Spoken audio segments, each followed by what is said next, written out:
And there you have a delicious, famous French favorite, escargot.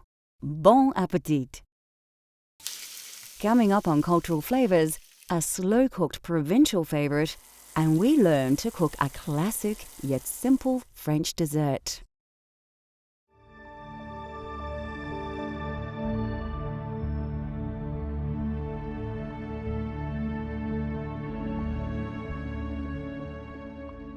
Although French food is often rich and seemingly exotic, it's the preparation of the dishes that have forged this reputation, not the ingredients.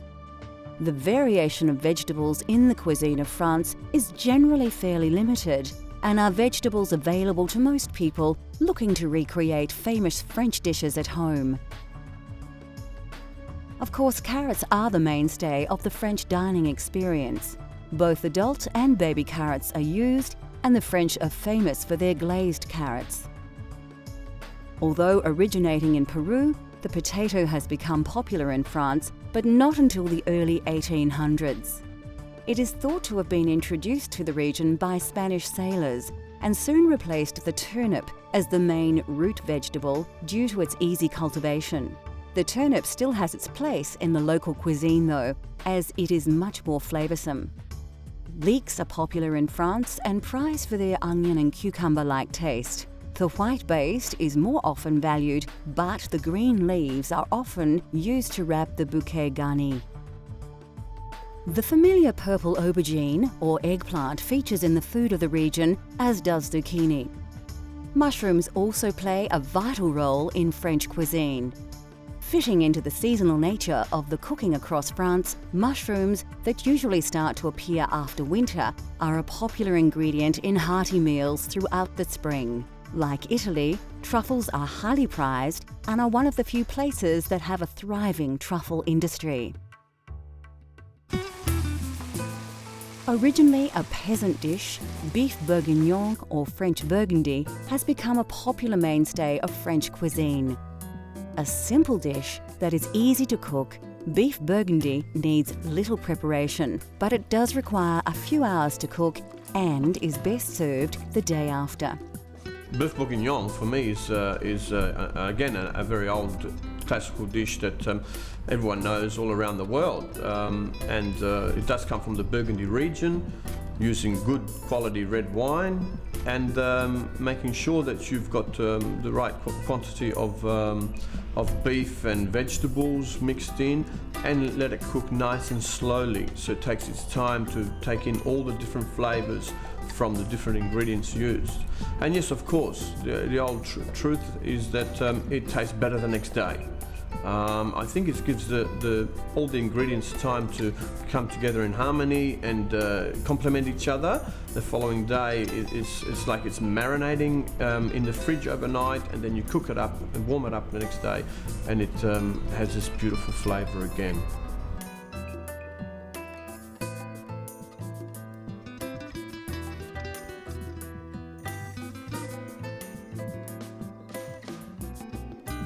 For this hearty provincial stew, you will need a quality cut of meat and a range of fresh vegetables.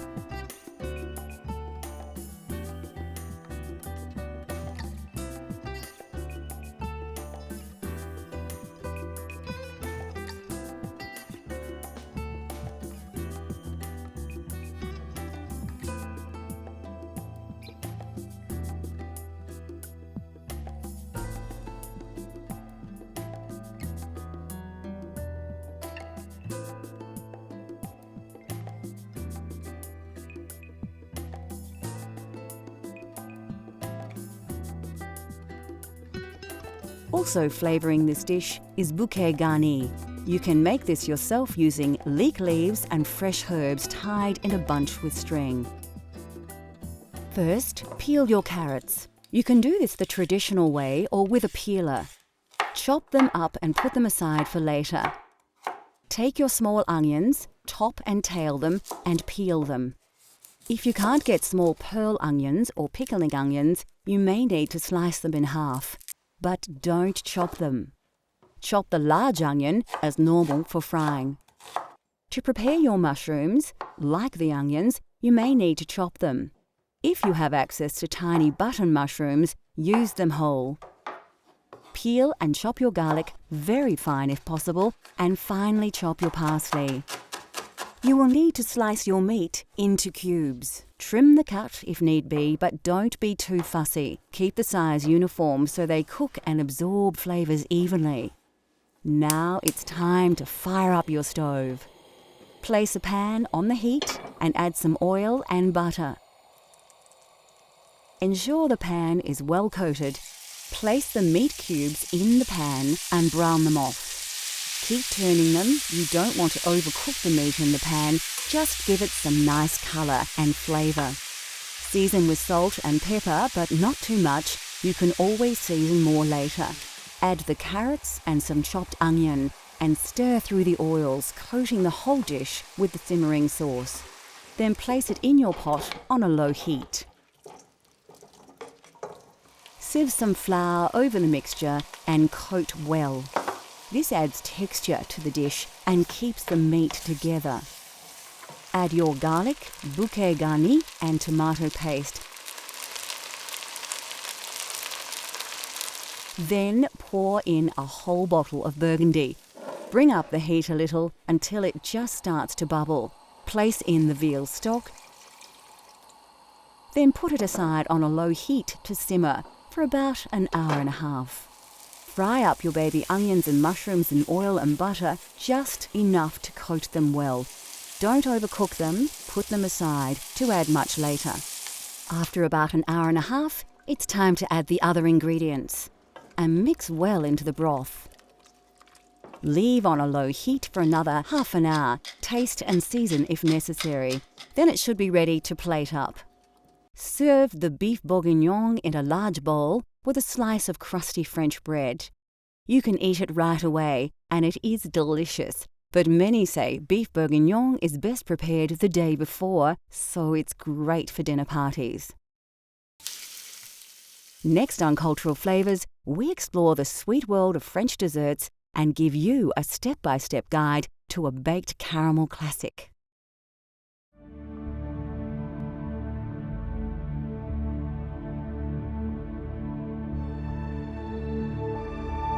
One more thing the French are famous for are their desserts and pastries. Considered the home of modern desserts, France is rich with tasty sweet dishes that have evolved over hundreds of years of food appreciation. French desserts are popular with home cooks, as anyone can try their hand at the multitude of dishes, and the ingredients are readily available. Eggs are very important in French desserts and cakes and are the key ingredient in dishes like crème caramel, mousse, custard and eclairs. Of course, French cooking just wouldn't be possible without butter. Butter is used in most dishes, but especially desserts. The French are also fond of adding fruit to their dessert creations in all manner of styles. And where would desserts be without sugar? Sugar is a part of nearly every dessert in the French food vernacular. And here are a few classics to inspire your cooking at home. Macaroons are a French classic and are often presented in several flavours. Chocolate is popular, as is pistachio, lemon and strawberry. Macaroons can be a challenge for the home cook to tackle, but the rewards are delicious. Of course, when you think French desserts, eclairs always pop to mind. Eclairs are also flavoured differently, but the chocolate variety is by far the most recognisable. The French probably have more desserts in their food culture than any other. They have perfected the art of flans, tarts and chocolates, plus a myriad of delicious treats too many to mention.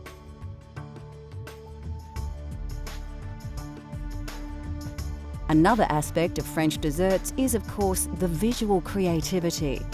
To be a pastry chef in France is to not only be a master of cooking, but also an artist, presenting their culinary creations in traditional and new and original ways, sometimes creating desserts that look too good to eat.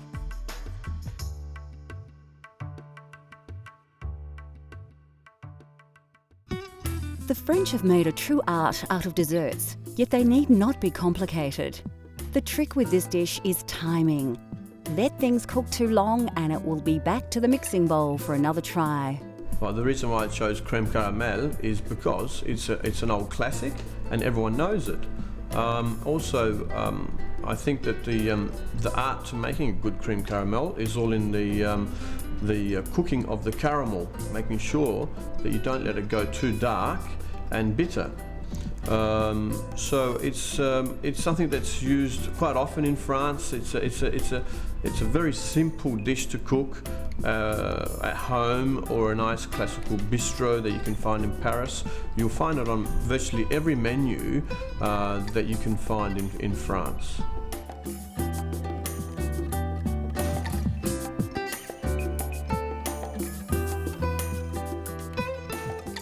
Although deceptively simple, creating creme caramel at home can be fraught with pitfalls.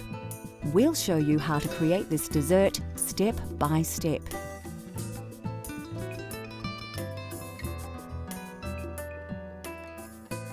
First, crack all your eggs into a mixing bowl.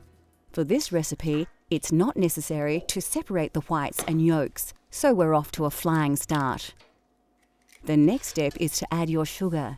Don't dump it all in at once. The sugar needs to be slowly whisked into the eggs, mixing as you go, like this. Then it's over to the stove to warm your milk.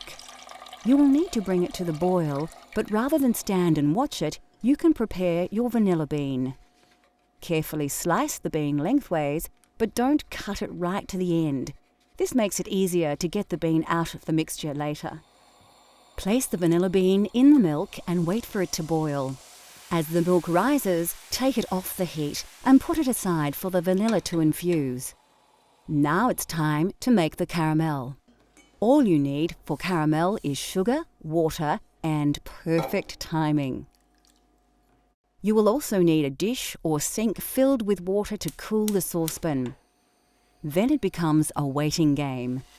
You don't need to stir the mixture, just wait until the water evaporates from the sugar. If you attempted this without water, the sugar would burn. The trick with caramel is to watch it cook and wait for the colour to change. Then it's just a matter of taking it off the heat when it turns a golden brown, which happens very quickly.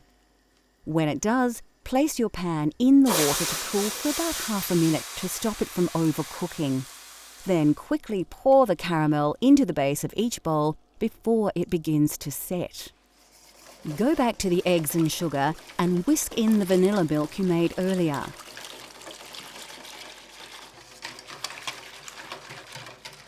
Find the vanilla bean and scrape the seeds out into the mixture. Then you need to remove the bubbles or they will appear in your final dessert. Use a ladle to work the bubbles off the top of the milk and put them aside. You won't need them. Ladle the mixture into the bowls on top of the now set caramel. You'll notice we have the bowls in a bain-marie. Of course, we will fill this with water to just below the top of the bowls and it will prevent the dessert from burning while cooking.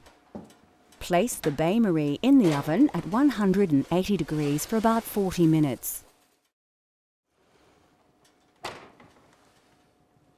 Carefully take them out of the oven and they should be browning on top. Let them cool, then place them in the fridge to set. This usually takes 2 to 3 hours. When set, run a knife carefully round the edge, turning the bowl as you go. Then you should be able to place a plate on a dish, turn it over, and remove the bowl, leaving a delicious dessert behind. Use the now softened caramel left in the bowl to decorate the plate. And there you have authentic French cream caramel. If that doesn't make you hungry, nothing will. We have barely touched on the food of France, and we could easily fill a whole series with amazing culinary creations from the home of fine cuisine. Unique thinking and centuries of experimentation has provided us with the foundation of many modern cooking techniques. Cultural Flavours continues to explore the world through the diversity of food. Let cultural flavours take you on a gastronomic journey so you can experience the tastes of the globe at home.